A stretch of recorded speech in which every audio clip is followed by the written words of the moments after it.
officially started, but still on private at the moment. Can everyone talk for a bit so Sylvia can check if we have a horrible echo again?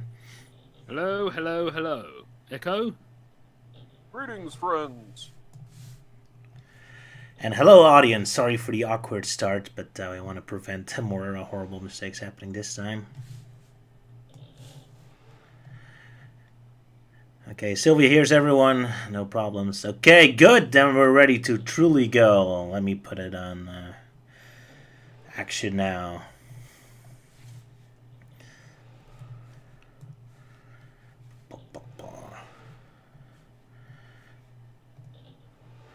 So now we're officially live with our Dissected live stream for Sonic X. The first 3 episodes and IDW comic, 3 issues, not the first 3 ones, because we already discussed the first 4 ones in a separate video. I'll link it below.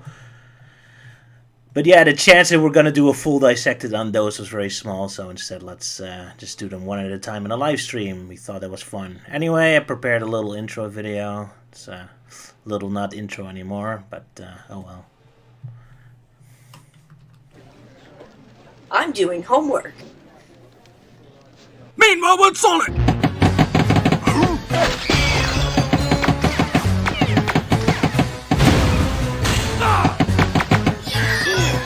They never let me nap, do they?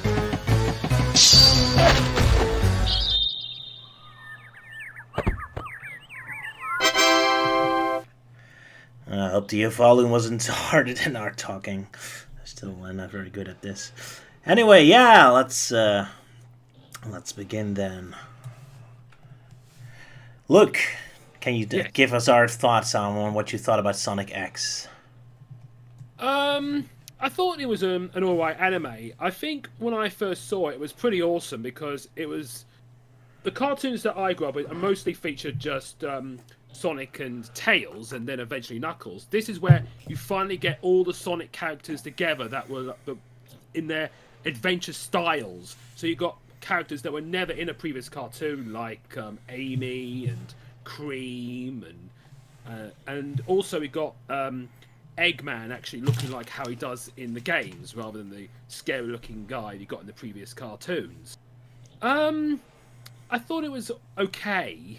I'm just thinking back on it, I felt there was too much focus on the human characters and not enough on the Sonic characters. Like when they come usually in cartoons, when you cross over, you show them crossing over into our world, it's like in the humans, like, I don't want to see these kid characters. I want to see these characters. But I think it's because of like how in the adventure games you got the Sonic characters interacting with humans, and then you got like Chris Thorndike, who's a bit of a main character himself. But you think, I remember seeing him and thinking, I don't want to see this Chris go. I want to see like Sonic and his friends doing stuff. But thinking back on it, I mean, there are some good moments in it. Like pretty much like the episode where Sonic and Knuckles fight each other, and Sonic checking out stuff on Earth and dealing with Eggman's Robot of the Week. But yeah, it wasn't too bad in my own opinion. Alrighty, Captain, your quick thoughts. Well, I always enjoyed Sonic X. I didn't really get a chance to watch it during its original run, but I have watched it in its entirety since then. I enjoy it. I always thought that, for the most part, the 4Kids cast was really good for Sonic characters, with a few glaring exceptions, like Oliver Wyman I never thought was a great Big the Cat. But, yeah, it's nice to see how they started, and some of them just nailed it right off the bat, like Lisa Ortiz as Amy. She got it right away. I was kind of shocked how loose they sound when I hear them for the first time compared with the games. But sorry, yeah, keep going. Yeah, and Jason Griffith, my favorite Sonic, boy did he start off rough. And do you guys know why this is? No, I have no idea. So, Jason Griffith actually auditioned for the role of Chris, and he also auditioned for Sonic, but he used a different voice. And when they called him in to play Sonic, they told him to use his Chris voice. So that is why Sonic sounds like a 10-year-old at the beginning of the series. Oh, that's Yes. kind of weird. It's kind of like how you got in cartoons. You got like young kids or teenagers sounding like they're 18 or 21-year-olds. but yeah, I kind of prefer like kids actually sounding, a bit prepubescent. That's true. Anyway, and my quick thoughts. I have to be honest, I never gave Sonic X a fair shot before this, because when I started watching it was 2003, so right before I started animating, so it didn't really have my sarcastic insight yet, and I took Sonic series very seriously. Not unlike now, of course. But I was kind of very irritated that Tails and Amy didn't get much screen time, or always kind of like shoved down the side, and Chris Thorndike taking their roles in the Sonic X, of the Sonic Adventure adaptation. I basically rage quit after that. Well, I did follow what's going on for the rest of the episodes through osmosis or through what other people said, but I never really watched the show again. Up until I met Alex, my partner for Evil Duck and some Dissected videos, and she introduced me to Sonic X, looking at it through the more sarcastic lens. So we started looking more at how crazy the human characters are, and after that I started to see the joy of the series a lot more, but I still never really took the trouble to really go back to it. So now going through all the episodes one by one again, it's going to be an interesting experience for me, so we'll see how this goes. Alright, so that was our general thoughts so far. Let's just move on to the first episode. I prepared a little skit, so I'm going to show that now for first.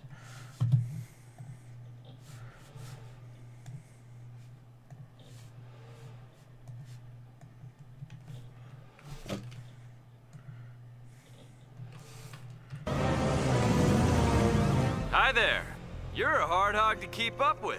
We don't get such fast company very often. In fact, I'm glad you showed up. This place is way too peaceful. And I'm the leader of the team.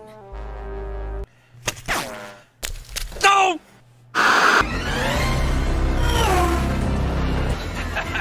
The only way he can beat me now is if he goes supersonic. Okay, you win. No!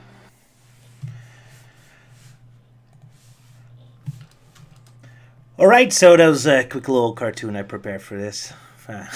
I love the human characters of Sonic X. Yeah, what to say about this episode?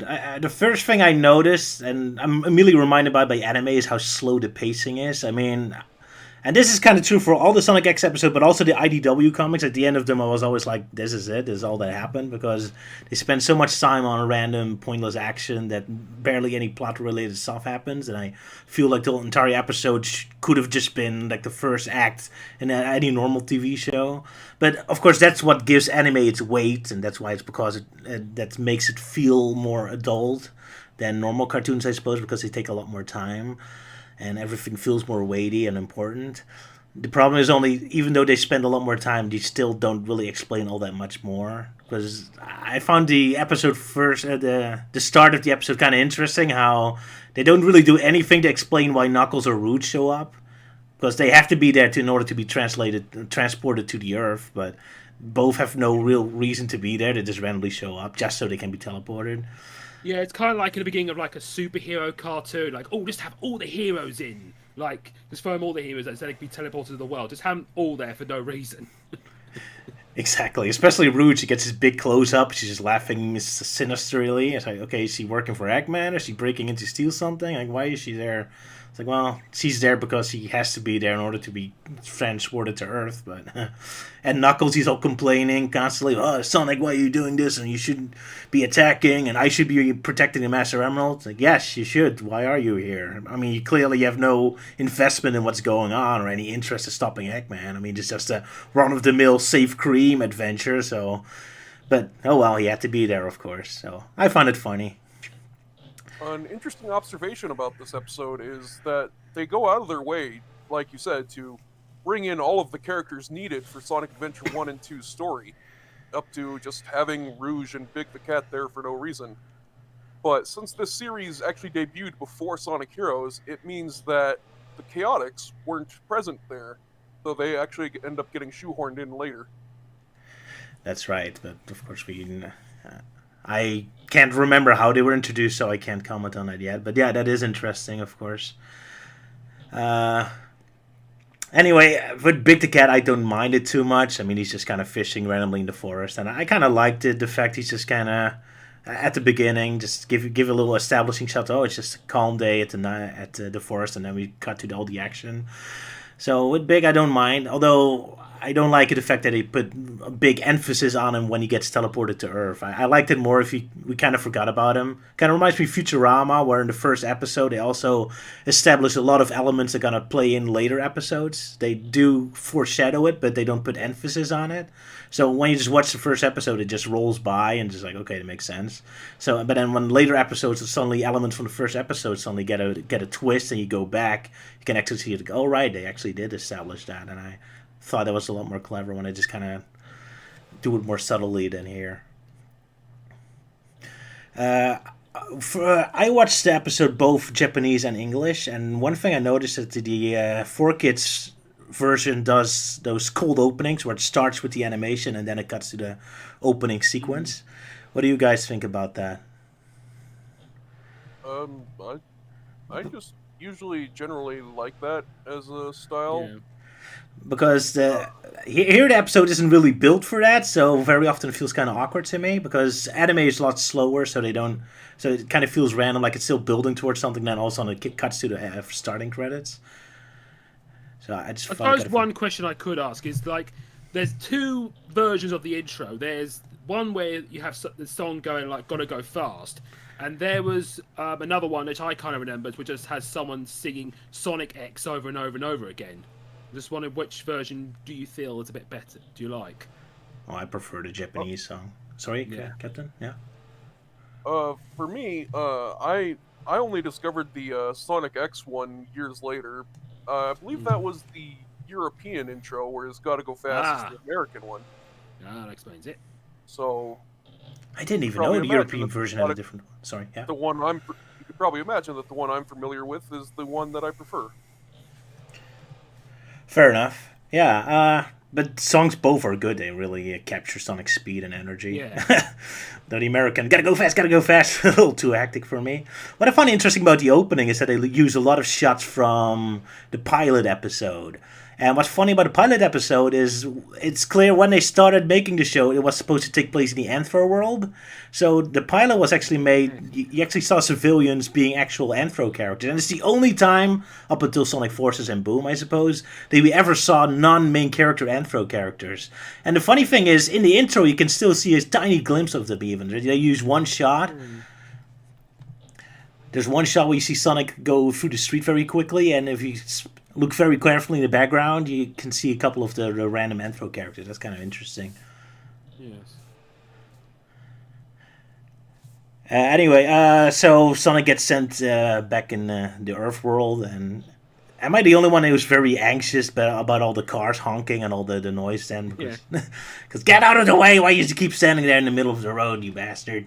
Yeah, it's kind of like where we got something like an alien coming to our world and not familiar with like cars coming out of nowhere. But the last moment we saw him, he was in Eggman's base, so you'd think at the very least he would just assume they're Eggman robots in the moment of confusion. Yeah. So I'm just standing there.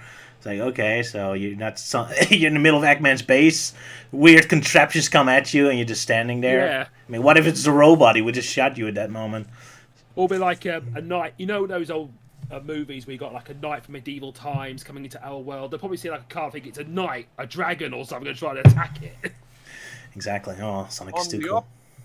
On the opposite side of that is the human's reaction to Sonic, which is mild confusion at most. That's true. I love how quickly they just go for, oh, he's a hedgehog, okay, because he doesn't really look all that much like a hedgehog. But they take that very quickly on. Like, oh, he's spiked, he's a hedgehog, whatever. Oh, well. Maybe they Kids think logic. it's a fursuit or something. Yeah. I love it. So, then we, of course, get to the cops and lots of slapstick. I just, it's so weird to me how much attention Sam gets. He gets his whole dramatic introduction. He's like suiting up for the race and all that. And it's like he's not even that much of a main character. And yet he still has to get this very dramatic sequence, and we get to meet all of his teammates. It's like, do they ever make an appearance later in the show? Like, I know Sam is his uncle of Chris, so he eventually shows up, but all his teammates just barely matter all that much. It's kind of funny he gets so much attention. Anyway, and that's where all the stupid human logic comes in. What makes me love Adventure Sonic. Like, he's all like, oh, we barely have any crime in the city because of us. As if putting cops in a Formula One car is the main reason. It's the biggest way how to solve crime. Yeah, Like, it would make sense for like speeding cars or something, but what about other crimes like murderers and riots and all that? exactly. Well, riots, you could just plow into the people with your Formula One car, I guess. Put over the criminal. But yeah, indeed, like doministic abuse, what are you going to do about that? And especially, like, okay, it's great when they're chasing a speeding car, but what if they speed just a walking guy? Like, they just speed right past them. They can barely stop. Amazing that this town has such a long stretch of empty highway as well. Yes, very useful. Then again, I suppose this is supposed to be Los Angeles or something, because Chris's parents are like movie stars. I mean, I don't think they ever say what city it is, but it has kind of like a Los Angeles feel to it. So I'm pretty sure Station Square was based off of New York, but yeah, but the anime doesn't seem to really give that feel. no, you see palm trees and the beach. So I think it's more. Yeah, it's probably supposed to be based on San Francisco because that's where Sega's American branch was located. Although it doesn't really look. I guess it's just a fantasy city. It doesn't really matter, but. I guess it's a San Francisco, New York-esque sized city, so they would probably have a lot of road. Although I can barely imagine it'd be so empty like that. Oh well. Then again, in Japan, I think the roads are very empty at night. It's like a curfew rules or something. Something like that, and they also have rules about cars not being able to park on the side of roads. So it's probably it's probably a little bit of Japanese influence there. Oh well, I guess we're not supposed to really question it all that much.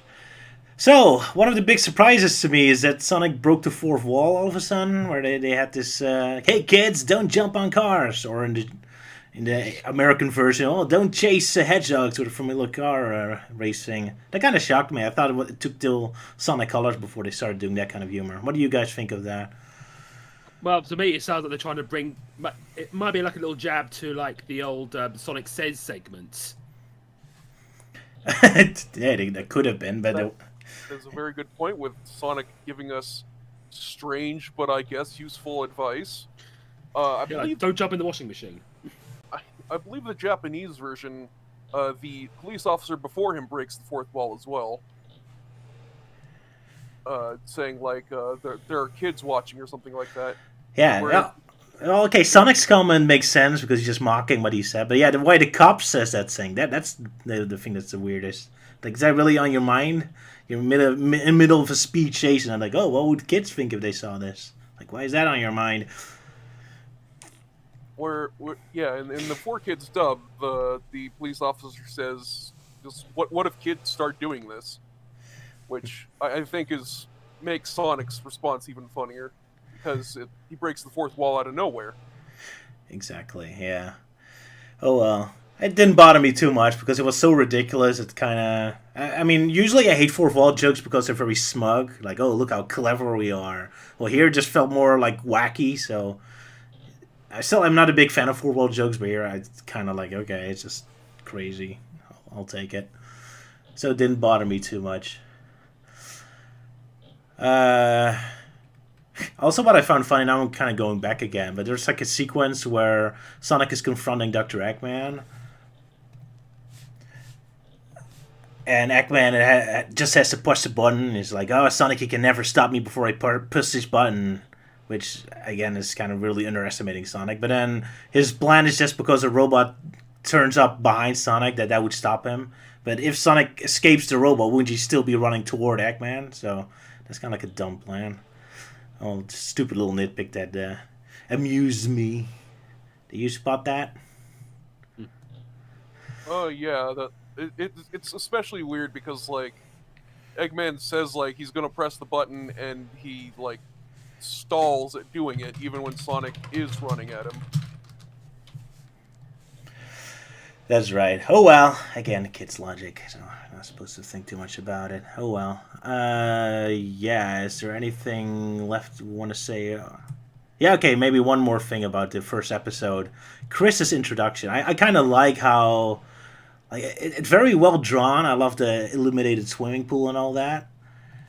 Yeah, I most remember the bit where like Sonic falls in the pool and he just sinks down, crossing his arms. I'm like, "You're gonna drown, mate." Yeah, and it's pretty awesome in the American version where they actually use the video game drowning music in the background. If you pay close attention, that was kind of a neat touch. Maybe I should talk later about the music, but then I'll save that for later.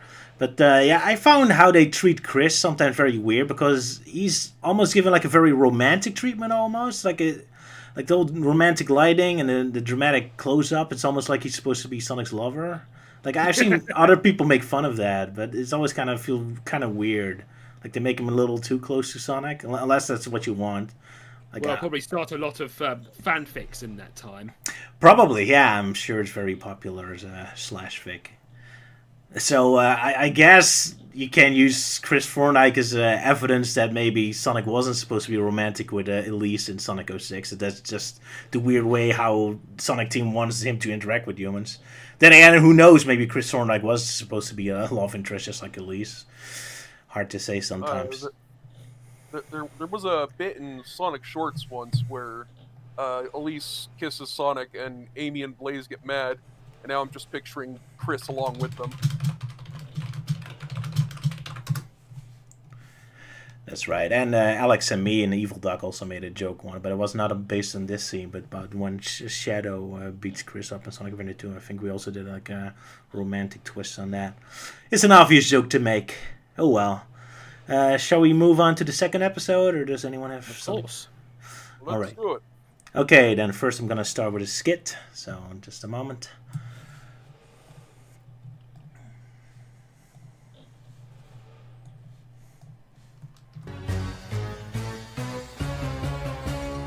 Lab specimen escaped. Please recapture. Alive. Oh, whoops.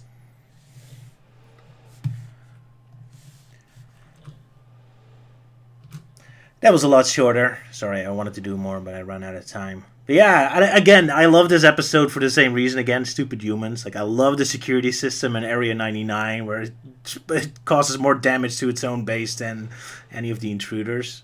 Also, they really want their intruders like immediately dead, not even captured.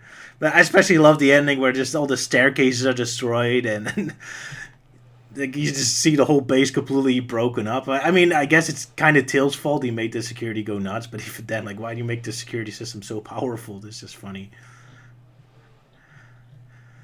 Anyway, we get to meet Chuck. I was kind of disappointed to hear he was the grandfather of Chris. I always thought he was like his uncle, so we had a second Uncle Chuck after from Sonic's ATM. Oh well, I guess now we have an uncle and a grandpa Chuck. Oh well. Yeah, I remember when I first saw Chuck, and I thought how he looks like an anime version of Doc Brown. Exactly, yeah. Although he doesn't sound like it. Yeah, Captain? You got something to say? No, I was just agreeing with Luke. Fair enough. Yeah, I'm kind of surprised they didn't give him like an Emmett Brown kind of voice. It would be very fitting, but they didn't. Oh well, I guess they didn't want to lean on too much on it. Still, he's one of my favorite human characters because he's just so energetic and immediately goes along with it. Like Chris is constantly trying to fight back against Sonic. No, it's too dangerous. Don't do it. Well, he's just like, okay, let's break into the military base. Sure, why not? It's wonderful. I love this stupid lot. Again, when I saw this for the first time, I just thought the episode was kind of boring because very little happens in it. Most of the episode is just Sonic running from cameras. But now I kind of love how, again, the stupidity of the humans and all that. Like Chris is all, oh, this is the secret base, secret military base, Area 99, and he immediately knows exactly where it is and exactly what they have, and like they immediately give instructions how to break into it. It's like, well, it's not much of a secret base then, is it? No. Even a random kid knows all this stuff. And on top of that, it's really impressive that Chuck just happens to have a headset that fits Sonic perfectly. Of course, and to find traps, because of course he would have equipment like that lying around in his lab. I mean, I guess he breaks into stuff a lot himself, probably. But yeah, that's the wonderful kind of logic I love in these series, and why I love Sonic from the Adventure era. We're never gonna get this kind of stupidity ever again. They're too self-aware and smart now. I like dumb Sonic. Did we ever... Like, there's a point where Chris gives Sonic, like, cat food as food, and then Sonic says, no, I'm gonna get my own food. But did we ever know what kind of food he did eat? Because I think we only see the wrapper. No, I don't believe that was ever revealed. There's not a lot of eating in this series. Yeah, no. Probably, yeah. Yeah. I remember the old cartoons that Sonic would eat a chili dog like every 2 seconds or something. Right. Well, that's true. Yeah, not here. It wasn't in the games until Black Knight. But yeah, I'm kind of surprised because I saw the American version and Chris is kind of looking annoyed at Sonic eating something, but they never show what it was. So I checked the Japanese version, but they don't show it there either. So I was kind of like, is that a deleted scene or? Oh well, maybe I shouldn't think too much about it. But then again, hey, I'm a big fatso, so of course I'm interested in what kind of food they have. Yeah, Area 99. I'm not sure if there's much to talk about it. Like I said before, with all these episodes, I'm constantly wondering at the end, like, is that all that happens? Because almost the whole episode is him just running from explosions with the camera, and that kind of bored me as a kid. Now I'm kind of more amused because of how dumb it is. But, of course, here's also the famous scene where Sonic swears. Yes. He says yes word. Naughty, naughty hedgehog. But only in the Japanese version, of course. But yeah, that's a famous moment, of course. But yeah, yeah. It's kind of ironic because, like, 4Kids would never allow such kind of swearing. And then the first game they ever dubbed was Shadow the Hedgehog, which is the only game with swearing. Perfect irony, yes. Oh yeah, he says damn all the time. Exactly. Good time. Well, Sonic doesn't, but oh well. Oh, he does. He does. Oh, really? Oh, never mind then. Shadow, Sonic, Knuckles, and Espio all say damn. How wonderful. Just a shame that Cream or Tails don't get along. Well, you can kind of hear. It's supposed to be in Sonic Heroes when you hear where you have Knuckles and he's supposed to hit things. He's supposed to say shift, but the way he says it sounds like something else. We're so juvenile. Good times, yeah. Also, is this probably the only episode where Tails is going to be useful if have any kind of cool moment? Because, like I said before, that's what made me rage quit the series originally, like how useless Amy and Tails were. They were just never allowed any cool moment. But in this episode, Tails actually did have a cool moment, so that kind of surprised me. But I am a little confused about his little tiny circuit board paper airplanes, which are, I guess, razor sharp and also heavy enough to cut through wires. That was very random, yeah. Also somehow remote controlled. It's wonderful. Yeah, very random. But yeah, that was kind of like a cool thingy, like a surprise. But yeah, so Tails gets to do something useful, wonderful. Unfortunately, in episode 3, that's not going to happen anymore. But yeah, just even as episode 1, like Tails and Amy get this very dramatic entrance on the airplane, get this cool shot, Sonic! And then just immediately get shut down and crash. Like, oh, that's a good foreshadowing for their roles in the rest of the series. Yep. Oh well, I guess they gave Sonic his magic ring. Oh yeah, we didn't talk about this stupid magic ring stuff. Oh yeah. It keeps coming back in all Sonic media, does it? It's kind of weird. Yeah. Like Yeah. Sonic. Like I think that is like a reference to Sonic Saddam. Where in that series, yeah, in that series, like the rings were like special and very limited, and Sonic got them for a huge power boost for some reason.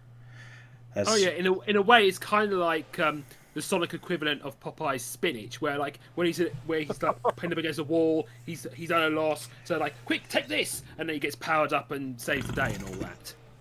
Pretty much, yeah. Sorry. That is a wonderful comparison. I love that. Exactly, yeah. Oh well.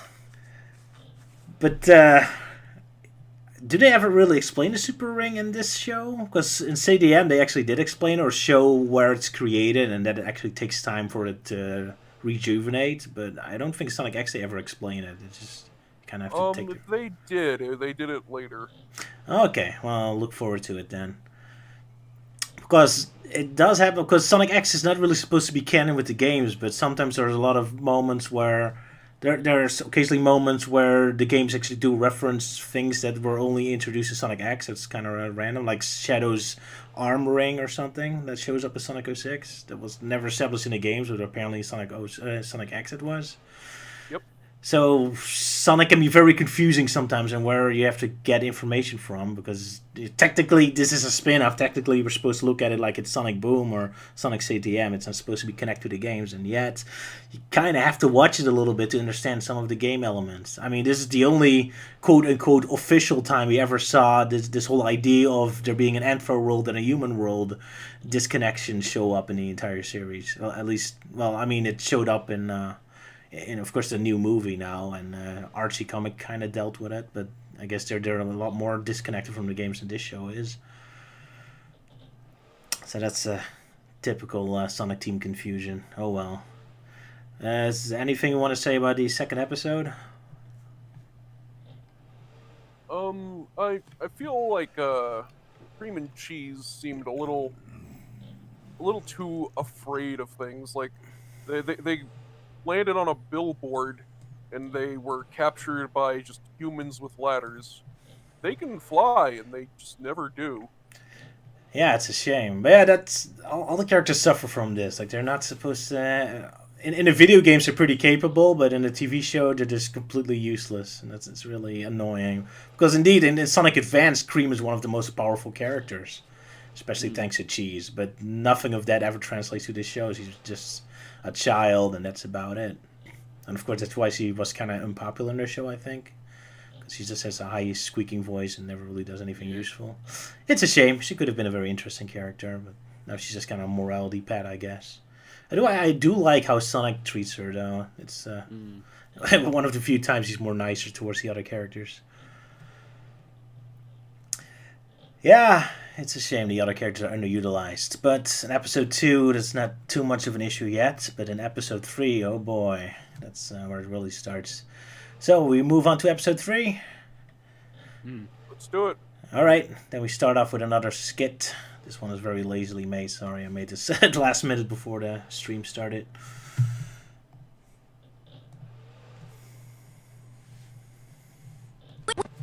Where's Sonic? Sonic! Are you out there, Sonic?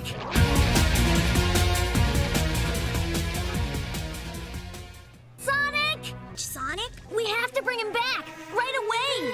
Hey, Sonic! Yes, so episode 3. Knuckles and Amy are reintroduced. Hooray! And they do pretty much nothing.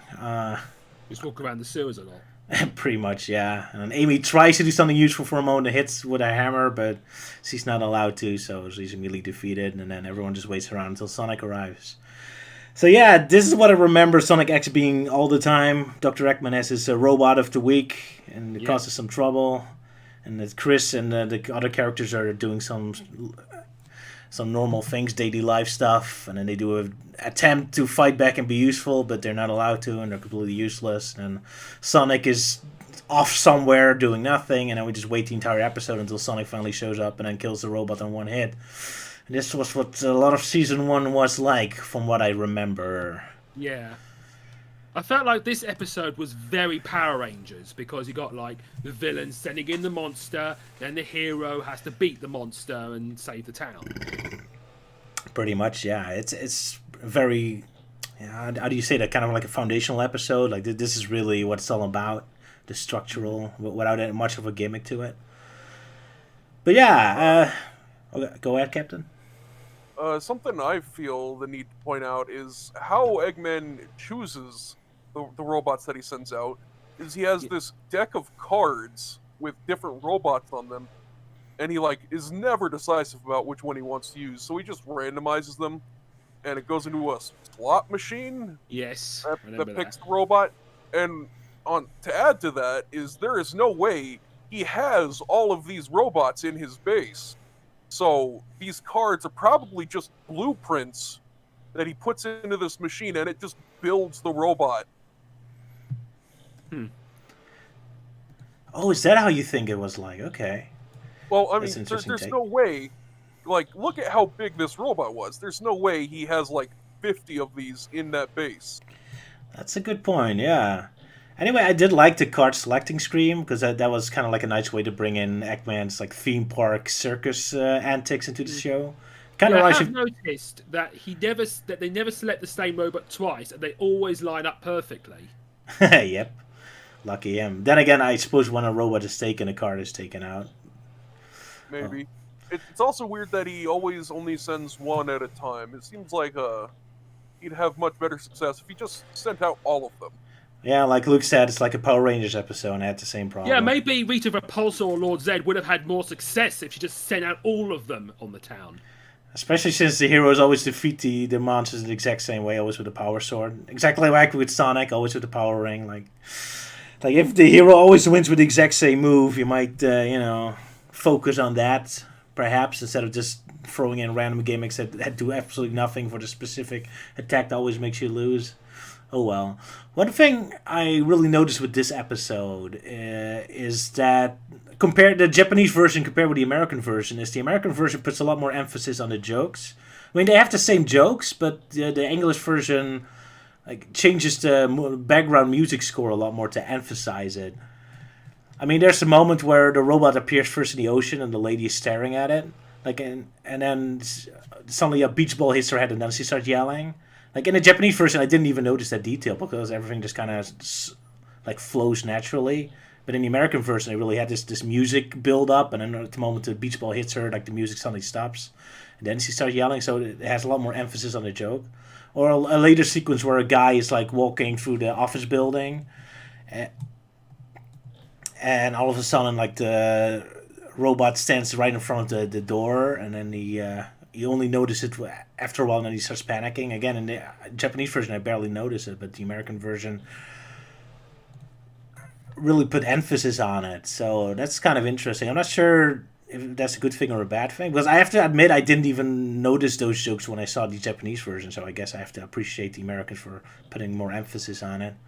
I guess I am like a child. I kind of have to emphasize some jokes to me. Oh well. Yeah, what else?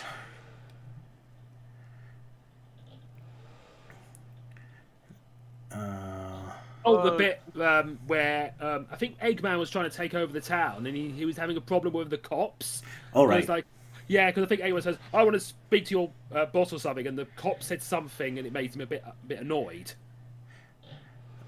Right. Yeah, because he keeps throwing it higher up to the more senior members. Like first it's the normal cop, and then it's like the head of police, and then it's the mayor. I think the Japanese version does a joke 3 times. The American version only does it twice. So it's kind of a running joke for the episode. So Eggman's trying to take over the city, and so he's working his way up the chain of command until someone can surrender the city to him. And none of them can, because none of them have that kind of power.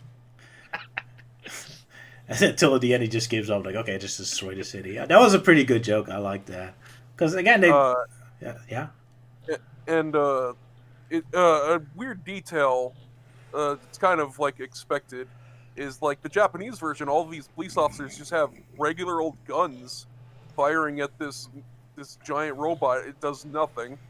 In the 4Kids version, because obviously 4Kids has notoriety as censoring stuff, they don't actually change the guns, but they make them make laser sounds, which is hilarious because they are obviously just regular guns. I suppose it's kind of like in old 80s cartoons where to change the guns from shooting bullets, they change to shooting lasers. Yeah, exactly. Yeah, I'm sure that's more pleasant to be hit at, to burn your face off instead of just getting a bullet in it. Oh well, let's not try to figure out what the censors are thinking. But yeah, another thing about the Japanese version and the American version is the dialogue between Knuckles and Amy in the sewer. Because this kind of surprises me, because I thought the Japanese version is probably going to be much superior than the American version, except in this case I actually did prefer the American version. Because the thing is with Japanese writing, I keep noticing a lot more, is that it's very stiff, because they have very specific character archetypes and very specific ways how to refer to things. So the conversations start very stiff, like they're just kind of calling out each other's cliches. Like Amy says, "Oh, I love Sonic, and Knuckles says, "Oh, you always love Sonic. Oh, you're so stubborn." And it just there's a very stiffness to it, where they just kind of call each other their anime archetypes basically, and make them look very unpleasant and kind of very robotic to me. Well, in the American versions, they make it sound like a lot more like a natural conversation they have. Like Knuckles, like, Sonic is too fast and too rushed, and therefore he causes the trouble. And she said, well, at least he tried to do something. You don't do anything at all. Like, it felt more like an actual discussion rather than them just just referring to general archetypes. So that kind of surprised me. I did not expect me to take the side of the Americans in this case. Yeah, in the 4Kids dub, Amy like barely mentions or like acknowledges her like crush on Sonic in episode 3. So that's right. Yeah, she's just defending him because he was a hero, not because he's in love with him. Yeah. So kind of interesting. They're already kind of toning that down here. That surprised me. And then Knuckles like helps them take down the giant robot, but then like bails on them afterwards, which is kind of weird. Yeah, because he has to be the lone guy. Yeah, on one hand I kind of like it, on the other hand it's kind of dumb. But then again, they did establish he's really annoyed with Sonic and angry at him, so I guess it makes sense. There was another thing I wanted to mention. Darn, now I lost it. Any of you guys have something to mention? Well, I'll try to remember. No, okay, good.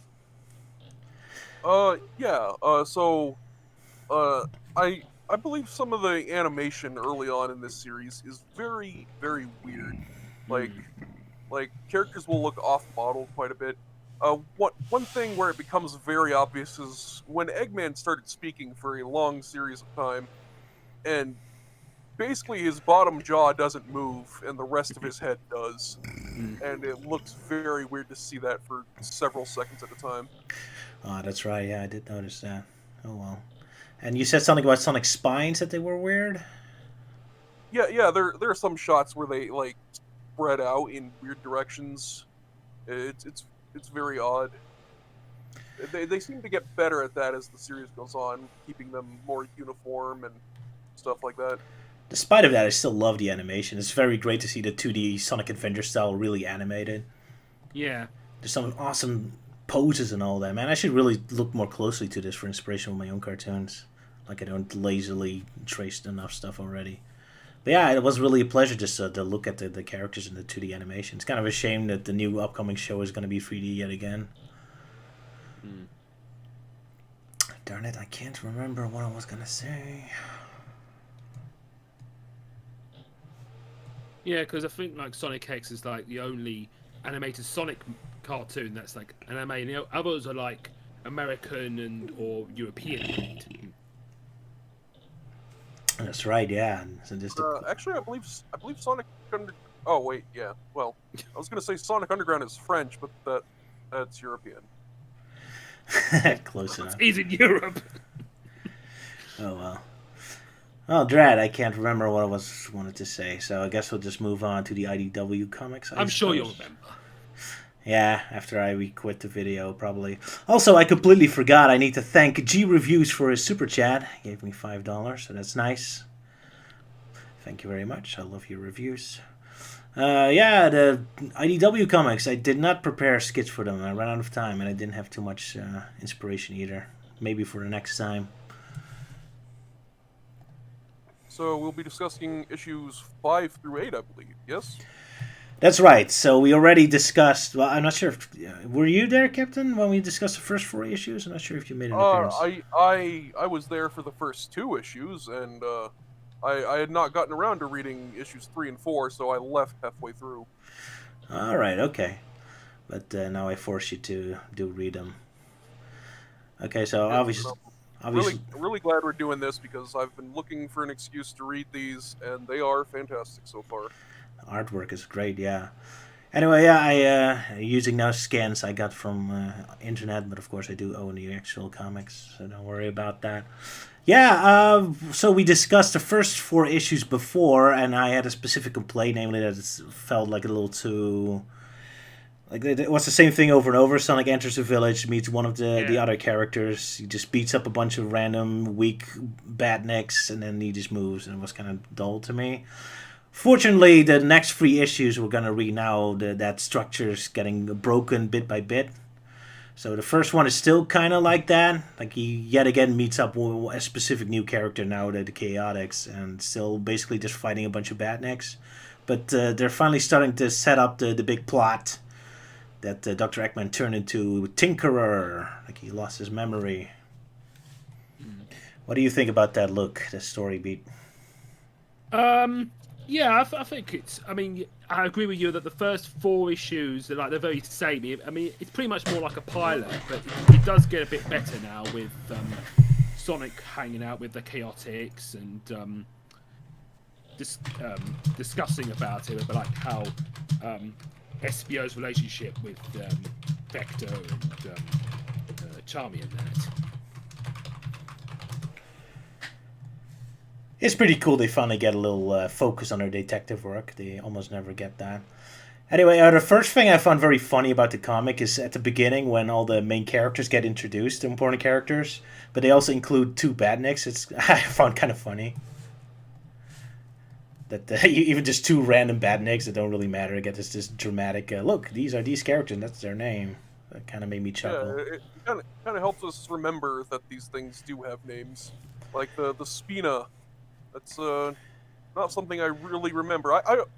You would remember like the Buzz Bomber and the Moto Bugs, those kind of things, because those are iconic badniks. But these other ones like Choppers and Spinas, or in this case, the Anton and the Hoverby. Yeah, they never get attention. Poor guys. They weren't in Green Hill Zone, so nobody cares. Yeah, okay, so my issue with this is, like, you can tell a story in 2 kind of ways, right? So either you just kind of focus on, because we're setting up this plot that Dr. Eggman might be Tinkerer, that he lost his memory. You can do it 2 ways. Either you already because we already know there's no continuity or it's not going to stick, you can just use it as a fun episode, like it's a Sonic Boom episode or like a Simpsons episode, just have fun with this concept. Eggman is Tinkerer, and let's put him in a lot of situations where he can just kind of enjoy this concept, and then it just gets reset by the end. Or you can like make it an actual mystery where you spend a lot of time discussing it. And that's kind of what they're doing now. We spend almost 2 issues constantly the characters debating whether Tinkerer's actually lost his mind or actually Dr. Eggman or not. But I hate that because there's no suspension for me, because I know they're going to reset Eggman. I know they're not going to do anything interesting with it. And that's kind of the problem with IDW comic being directly connected to the games. Like, if it was a spin-off like Sonic CTM or the Archie comics, this would have been more interesting, because then you actually genuinely had a chance they would take the story in a completely different direction. But here you know they're just going to snap straight back to the game, so there's no tension to this. So I really hate the fact that they take this seriously, like a mystery, and everyone's discussing this. I'd much rather just had a fun adventure with Tinkerer and then just kind of move on. What do you think? Yeah, that's kind of the problem with long-time established villains, is like short-time villains can like turn good. They can become heroes eventually, but like long-time ones, it would feel wrong if they were to just suddenly become good guys. That's why if like the Joker or Doctor Doom ever becomes a hero, it's always temporary, and it would feel wrong if it wasn't, even though it's amazing when they are, because I personally love a good villain turned hero. They're always the best characters in my opinion. Exactly, it's a fun concept, but that's why, like I said, I prefer it as like a Sonic Boom or a Simpsons episode. Like, just do it and just have as much fun with the concept as possible. Yeah, or the trope where like you got this guy who works for the bad guys and like he's really into it. He's really serving the villains, but then over time he realizes that he might be fighting on the wrong side, and so he decides to defect and side with the heroes. And the villains are like, "Oh, you betrayed us," and said, "Yeah, but I'd rather be with the heroes, thanks." Of course, Zuko from Avatar, or heck, Knuckles and Shadow from Sonic, even. But yes, Zuko. Yeah. So those are great. Actually, there is one time where Eggman turning good was handled really well, and shockingly, it was in Sonic Underground, where they go to an alternate timeline where Sonic's evil and Robotnik's good. That's it's kind of cliche, but I liked it. because Fair enough. it allows Eggman to be good without sacrificing the main villain of the series. Of course, yes, alternative dimension. That's why comic books, of course, love them. Just go to a different dimension or travel back in time. I can do all kinds of crazy stuff. But yeah, like I said before, the problem I had with any Sonic X and IDW comic is that there's so much like random action where it's just the characters just fighting a pointless fight against Batniks or just escaping lasers that by the end of the comic I'm constantly like, well, this was it? This feels like it's just the first act, not a full comic book. So yet again, you spend a lot of time fighting the Batniks, especially the next issue where it's just Sonic fighting Shadow. I didn't really like that because again, I don't care about the discussion about it, whether Tinker is real or not. But then again, I'm kind of skipping to the next issue. Is there something we need to discuss about this first issue still? I don't really think so. His Shadow just kind of shows up at the end, and he's of course modern Shadow, so not a fan. Ah, yes, of course you want to go on a rant on Shadow. Well, at least to their credit, Sonic can actually talk reason to Shadow, so eventually he does calm down and have Tinker explain himself. So I guess I have to give them credit for that. Going through the issue, it kind of reminds me of this one part in Sonic Chronicles where like Eggman joins the party and Sonic is very skeptic about this. Like, does he he's not sure if he really wants to side with Eggman. Like, would he rather really want Eggman to join the party? That's right, yeah. Well, it happens a lot in the games. I mean, Sonic Avenger 2, Sonic Lost World. But then again, in all those cases, Eggman is still Eggman. He's not like pretending to be nice. He just happens to have the same goal. Yeah. But yeah, it is fun. Yeah, sorry. It was kind of weird that actually those examples got brought up in the next issue. I guess if we want to start talking about that, is Sonic actually starts talking about all of the times Eggman did help them, which felt really weird because, like, I get it. Sonic is this, like, almost see the best in everyone kind of guy, or at least he was before Pontef showed up. But, like, even Eggman doesn't seem like Sonic would ever come to his defense like that. It's weird. That's right. But yeah, it's the comics really love continuity. You see a lot of the events of the other games being brought up, so that's kind of cool. Kind of makes me wish they use that to more explain stuff like the whole Anthro and human world and all that, because now they're clearly in Sonic Forces, the Anthro world, and yet they're happily referencing things that took place in the human world, so you'd think we would kind of figure out how that stuff worked, but they still don't really go into it. Oh well. Probably looking too deeply into it. Maybe someday. Oh well. Yeah, they love their references to Sonic Adventure 1, 2, and Unleashed, so... Definitely, yeah. And Sonic Colors also got a reference, I think. You saw the elevator final boss on one panel. Yep, and of course the Wisps. Yeah, the Wisps are still here to stay because Sonic Colors sold really well, so obviously we need Wisps. Of course. Oh well, at least they don't ruin the gameplay because it's a comic. Hooray! Is there something we still want to say about the Shadow issue? But we get to see the real Eggman, or at least we think it's the real Eggman at the end. The big twist. I found it weird how they portrayed Chaos Control in this issue, where Shadow just kind of warps very short distances occasionally. Alright, he just warps into the house, yeah. Like, not even that. He'll, like, warp a few feet away, run a bit, and then warp again, even though he's going in a straight line.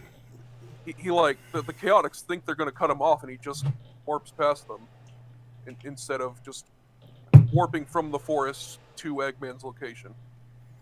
That's right, yeah. Well, I guess because it looks cooler. I didn't really think about that.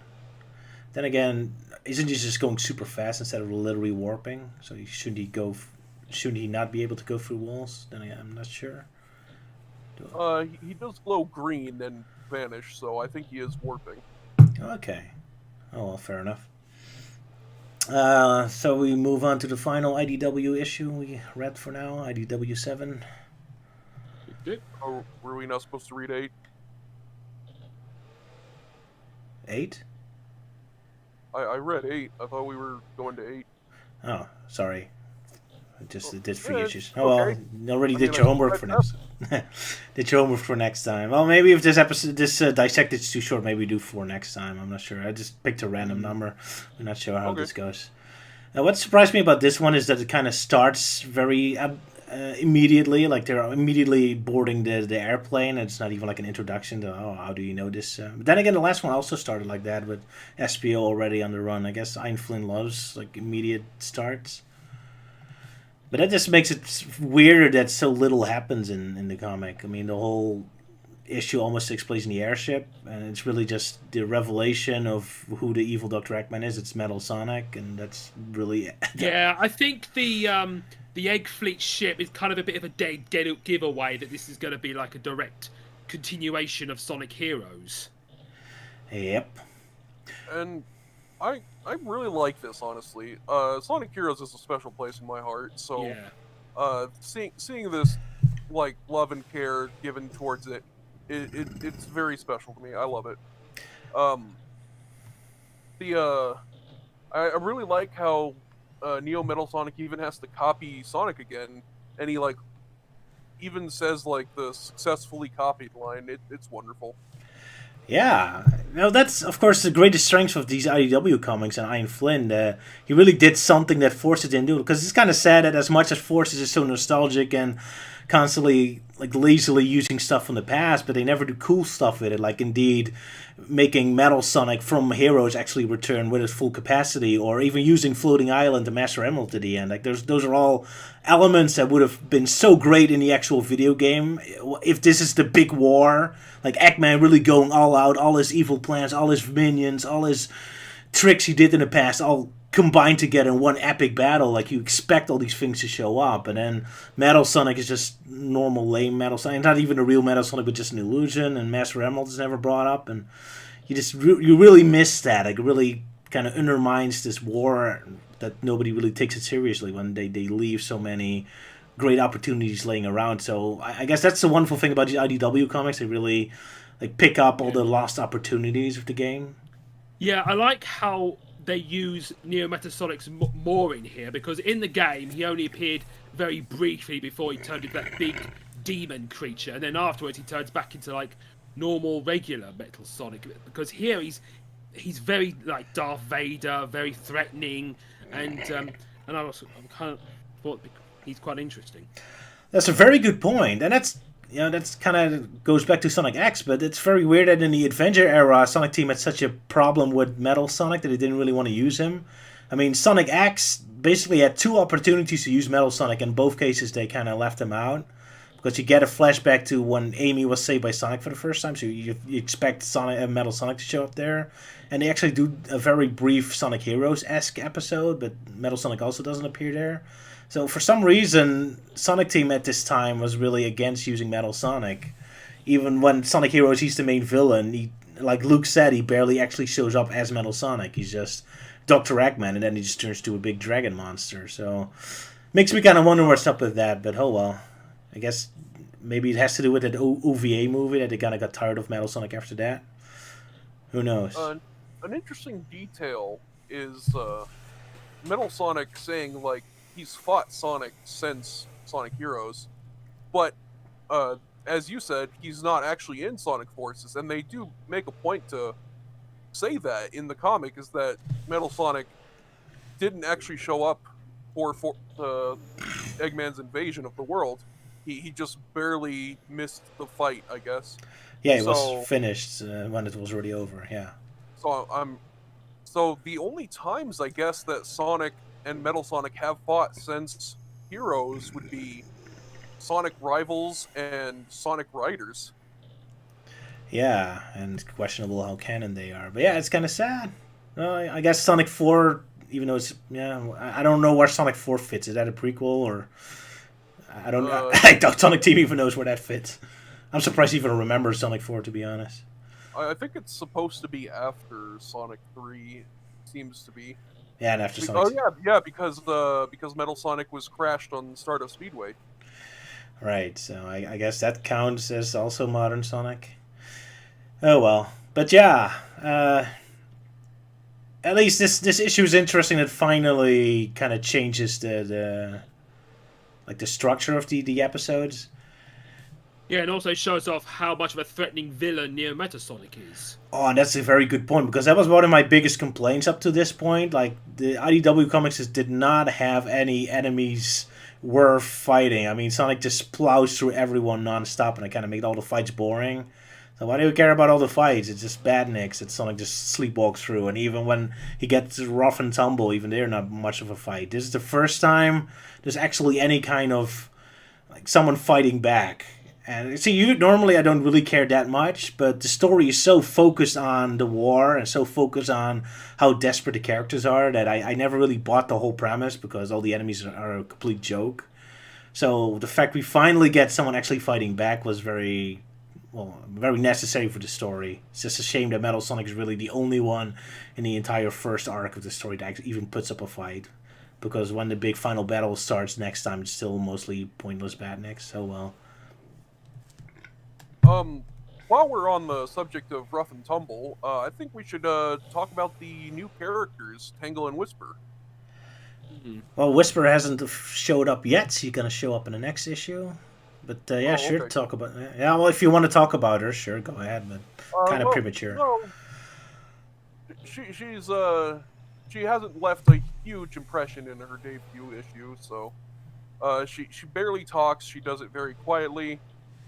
She more of her story is implied than stated. So let's discuss Tangle instead. All right. Sure. What do you want to say about her? Well, I've been excited to learn about Tangle ever since like she showed up in the mobile games. She's very fun to play as in the Sonic Forces mobile game. She's really designed to be playable character. It's a shame she's only in the mobile phone game because with her tail, she could have done a lot of fun things in a full platformer. But sorry for interrupting you. Go on. I fully expect her to be in future games. She is fantastic. I love her personality. Her design. Her design is a little off-putting, but it's like I feel like her design is too detailed, which is weird to say. I feel like the Chaotix really push how detailed a Sonic character could be, but I can get over this. Tangle's design is great. Her personality is so fun and lovable. I love it. That's going to be the biggest problem with Tangle if she ever shows up in the game. It's going to be a nightmare to animate her tail. That's going to be clipping through the scenery and her body parts all the time. Poor animators. Oh, and it's going to have to be able to stretch somehow. Oh boy, yeah, that's. I also like what kind of voice she might have. Yeah, that's a good question. She's hyperactive, so that's going to be a high squeaky voice. Yeah. Will she sound like Pinkie Pie? Who knows? Probably not that far, but definitely an excited character with not a high pitched voice, but like not a deep voice, definitely. So something that's kind of deeper than a normal girl. Is it's what I hear when I'm reading her dialogue. Well, she's going to talk a lot in my upcoming Sonic fan games. Soul Sentia too. She's one of the supporting characters. So, but yeah, I didn't give her a too hyperactive voice. Yeah, what I like the most about Whisper and Tangle is more on a meta level, because they're the only original characters of IDW comic. They're the only characters that can actually do something with. Like, you can actually explore their past and give them a twist and do crazy stuff. And give them romance, or like they're the only characters that have any kind of tension to them, because they're the only characters that actually have the elbow room to change. Well, all the other main characters are set in stone. Like, Sonic Team is not going to allow IDW to do anything interesting with them. So even just on that level alone, they're some of my favorite characters. They're the only ones that can actually have an interesting story happening to them. And what's really nice is they're with not just Tangle and Whisper, but also with Infinite, is they're really starting to introduce more species into Sonic lore, which is very nice. It's nice to get some more diversity. It makes me hopeful that we see even more wacky kinds of creatures in the Sonic lore. Yeah, looking forward to it. But yeah, they're a lot more creative with their character designs. I mean, of course, it's really far ahead, but of course, it's the upcoming Puppet in the recent IDW comics. Guys, I have shocking news for you. Melting Man wants to join in the call. Hey! Yeah, your old partner. So we're kind of done with our main conversation, so I guess we'll just have an extra guest show up for a bit. You guys care? Go for it. Fine by me.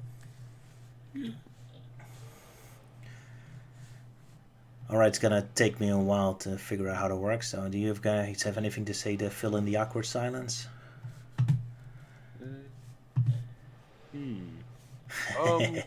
So, Whisper's interesting weapon is very fascinating to me. It like has all different kinds of wisps inside of it, and so it can basically function as any weapon she needs. It's really cool. In the Sonic Forces mobile game, she like barely uses it. She uses, I believe, the pink wisp and the green wisp, and I don't think anything else.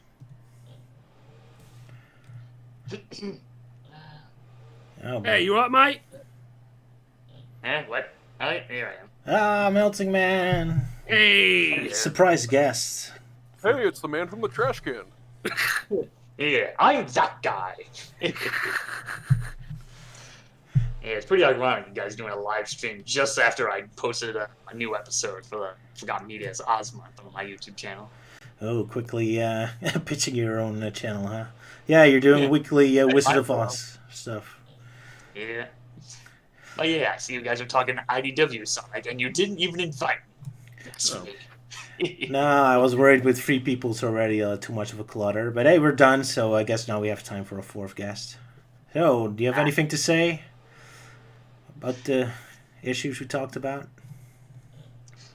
Well, I can't really say much from like what we talked about said before, but yeah, I'm still enjoying IDW. I remember back then I was very optimistic about it because back then I was just very done with the whole meta era. So I was like, oh yeah, I want to see more action adventure stuff after Sonic Boom kind of disappointed me. So when it comes to IDW Sonic, they definitely deliver on the action. Yeah, and So, I Flynn has a much better grasp on the characters too. Melting Man, your audio's a little glitchy. Can you maybe talk a little slower? I'll try and talk slower. So, yeah, Ian Flynn has a better grasp on the characters, with one exception. Shadow, yeah. Yeah. And, like, admittedly, I was okay with it back then. Like, in the first couple of issues, Shadow was just kind of like, oh, being grumpy and asshole. Especially during the Metal Virus arc, where he's, like, really pissed off. And, of course, the infamous cowards run, I win fight. And back then, I was kind of fine with it, because, like, well, he's pissed off. And, we all do stupid things when we're pissed off, when he's, lunging head first into the Metal Virus. But then, even when he came back later in the Chow Racing story arc, I was like, okay, now I'm not really fond of this. And of course, it's not really an Ian Flynn thing. It's still carried over when Evan Stanley worked on the Chow Races story, which Evan Stanley's kind of more well-known on the internet for doing that Ghost of the Future webcomic. And if she features Shadow in that comic, it makes me wonder, how does that differ between how she wrote him back then compared to how she writes him now? Well, a big problem with this is obviously the infamous Sega mandates. Yeah, those pesky mandates. Shadow is supposed to act like this edgy asshole nowadays. I hate it. Yeah. Let's hope Shadow's gonna get some respect in the future, because he's been really beaten down recently. Yeah, hopefully. Because, who knows if he's going to show up in the upcoming Sonic Prime or whatever Sega's going to make next. Right, yeah. Sonic Prime. Wonder where that's going to be. Or Sonic movie number 2, because they're kind of hinting at Sonic Adventure 2 already. Yeah, a lot of Sonic Adventure 2 references, it's true. But then again, I guess with Tails and Knuckles already getting properly introduced, they already kind of fooled on that. Although I wouldn't be surprised if Shadow shows up as a credit stinger. Right at the end. I'm waiting for that. I feel like the sequel is gonna be like, well, the first movie barely had any elements from the game. So I feel like the sequel is just going to overdo it. It's like, oh, here's Tails and Knuckles already confirmed. Oh, here's the gun logo. Here's this and that. It's like, yeah, well, if you're throwing a reference of Amy's American Page 1, then I'll be okay. Who knows? So far, they actually did give everything like a nice weight to it. It wasn't too much just reference for the sake of references. So we'll see. I just kind of hope they put darn it, the music from Sonic games in it more, especially Adventure era music. Crush 40, yes, jeez, I forgot I name.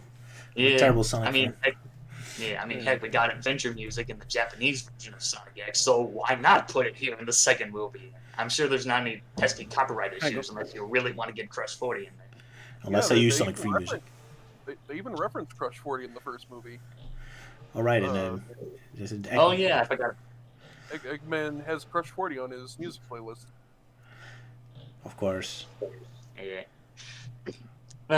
Right, anyway, back to IDW Sonic. I guess I could briefly talk about some of the new characters, like Tangle and Whisper.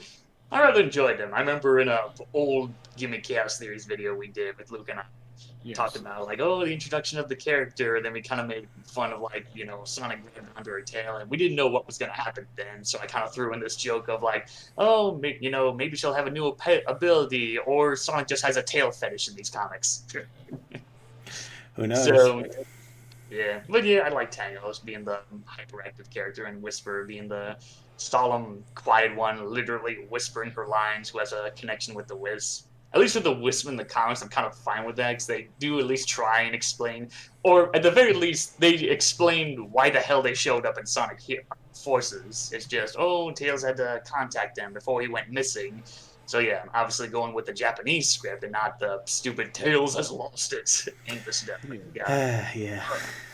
A tiny detail I thought was so stupid that it was funny was that the Wisps actually volunteered to get inside of these capsules and go to battlefields and just wait for people to collect them.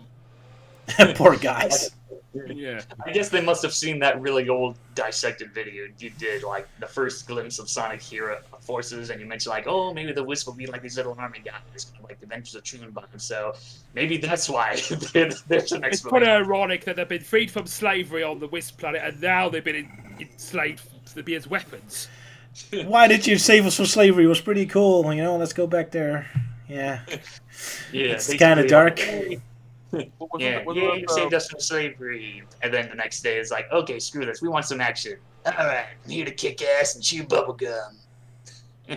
Wasn't that one of the jokes you made about Team Sonic Racing, Roger? Yep. I love that joke. Wisp torture. Poor guys. It's just so funny. Yeah. I still never gotten around playing Team Sonic Racing, and just that and Crash Team Racing was keeping me occupied. Although funny enough, I have been trying to work on a parody related to Sega All-Stars Racing, kind of describing my own idea of why Sonic's in a car. And it's basically, Sonic wins a race and Tails like, wow, that's, great job, Sonic. And then Tails is so fascinated, like, I wonder what makes this car so special. And then he looks into the hood and he notices in Sonic's car, there's no engine and there's no freaking bottom. And Tails like, wait, have you been using your legs to run this car instead of actually driving? And Sonic's just like, well, it worked in the Flintstones. Yes. Do little titty feet. Yeah. Will probably work better than engine anyway. Yeah, it probably would. Because, if it was just Sonic on all legs, he would just instantly win the race instantly. But him using his legs in a car, at least that kind of would explain why he kind of drives. I don't know if there's specific abilities you can unlock, but yeah, in the game, at least that would explain why he's trying to play fair in a racing game. So he can cheat anyway. I liked it when we discussed this very topic before, is that we actually took the question seriously and actually suggested why Sonic would volunteer to get in a car. And Luke listed off a whole bunch of reasons, and I still agree with all of them. Yeah, that was dissected in episode 10, I think. But the letter answering. Debut. Yep, the letters where Luke was getting all the questions instead of you. Wacky gags. But yeah, guys, I think it's going to be a month and a couple weeks before we finally get an announcement of the new Sonic game. Because I'm pretty sure Sonic's anniversary day we're going to get the announcement.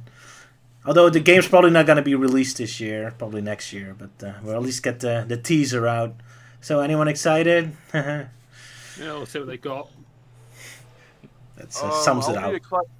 I'll be excited if it's not a Sonic Colors remaster. That's probably still going to happen. I think it's it's not confirmed yet, but it's very clear.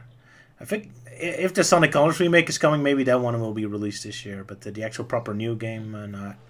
I don't think that's the main game Sonic Team is working on. I mean, I can't imagine remaking Sonic Colors is going to take them 5 years. I mean, the game's not that big.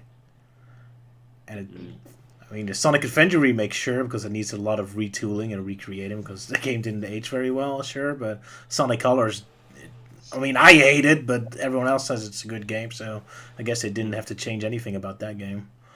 Or better yet, Sonic Generations 2! You mean Sonic Generations 3, because Sonic Forces is already Sonic Generations 2. Oh, yes. For all intents and purposes, yes. With new levels based on the new games. So only 2 new levels or so? 3 new levels? Well, maybe Sonic Boom level in it. But yeah, as for me, There's man... the free Sonic game we've been all looking forward to. Oh, well. But yeah, big news is finally coming soon, so it's going to be excited. But yeah, I have no idea what's going to happen with the next main Sonic game. I think they burn all their bridges now, so there's no obvious, easy solution.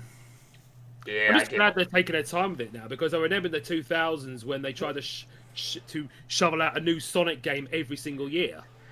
And now they take a lot more time, so the quality has gone up a lot higher. Oh wait, no, it's still the same quality. So I'm more looking forward to the Sonic stuff that aren't the games that are coming out, like the encyclopedia book, the that's TV gonna show, be fun. Yes. and of course the comics.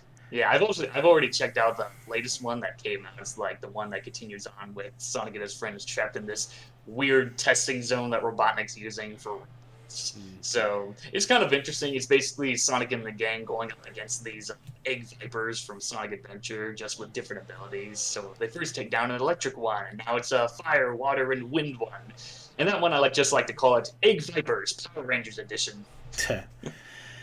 But yeah, that's an interesting point. I wouldn't be surprised if Sonic's other media is going to overtake the games. I mean, all the successes we had this decade, it's Sonic Boom, the TV show people like, the movie is a success, the comic does decent, but all the games done not very well. So I wouldn't be surprised if they're going to change their focus and that other media is going to be more relevant to Sonic than the games. I probably won't like that, but it's going to happen. Unless Sonic Team comes up with a very good game. But if the next game is going to be sucky again, yeah, Sega's probably going to put their focus elsewhere. Yeah.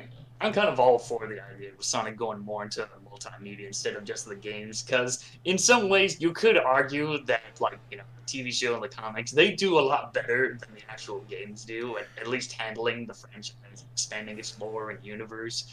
Because, you know, Sonic Forces came around, and yeah, I think around that time, Forces and Team Sonic Racing, it was just Sega coming out and saying, yep, we gave up. It was very lazy, yeah.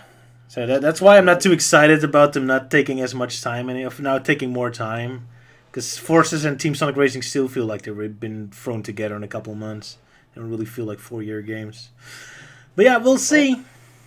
Well, no matter what happens, the next Sonic game is obviously going to get delayed. Because, yeah, ever since Sonic Boom Fire, it's pretty much almost every Sonic game has gone through a delay one way or another. The only exception being Sonic Forces, I think. But, yeah, it's happened so much that it's kind of sad in a way. Well, Forces was meant to be for 2016, added a delay. We'll see.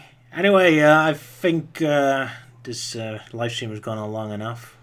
So actually, before we go, I do have one more topic to discuss. Yes. In our Q&A last time, a user by the name of Richard Weaponsmith asked me about a Sonic is an Alien Theory video, and I promised I would check it out, and I did. So I would like to discuss that real quick. All right, go ahead. So the video basically is just a really long joke with punchline being that Sonic is Goku. But like, so there's no evidence that Sonic is actually an alien, but a lot of the evidence presented in the video is legit, such as Gerald basing his ultimate life forms off of Echidna Prophecy. So I discussed that in an earlier video is that Shadow is based off of the mural of Sonic, and the Bio-Lizard is based off the mural of Perfect Chaos. Because Gerald was trying to find the ultimate life form and thought that the echidnas might know something about that. Besides, didn't he use part of the black aliens as part of their life force as well? So I guess they're already at least part alien. I mean, Black Doom was involved somehow, right? Yeah. But that has nothing to do with Sonic's biology. So I thought it was part of it, but oh well. Okay, it's just a joke. Well, then again, the problem with Sonic as an alien is, well, alien from whose perspective? I mean, if you're acting with the Sonic X explanation of Anthro world and the human world, then yeah, he kind of is an alien. Then again, it would explain how Sonic could be able to breathe in space out there, like Sonic 2 or the Game Boy Advance games, and of course Sonic Colors. I don't have to be an alien for that. He's already a weird creature. The way I say it, if you're on another planet, then you're to another planet, you're an alien. So technically, even we are aliens from the perspective of other planets. So. Yes, from like the perspective of Mars. Yeah. So there you go then. But I believe what they were going for is that Sonic isn't native to any of the worlds the games take place on. Oh, even compared to Knuckles and Tails and Amy. Oh wow. Yeah, like they state that like the technology on Angel Island is too advanced for the echidnas to have built. So. Well, Carnival Night Zone or something. Aliens. And that would kind of explain it, because the RG Sonic comics definitely go more into the whole the echidnas being like kind of more superior and high tech than regular Mobians. Yeah. Cool.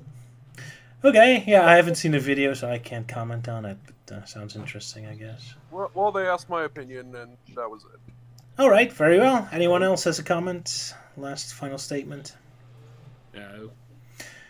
I can't think of that thing. All right, then I guess the stream is finished. I'll check you guys' comments later on. I might respond to them in the comment section below. So see you all in 2 weeks again. Bye-bye.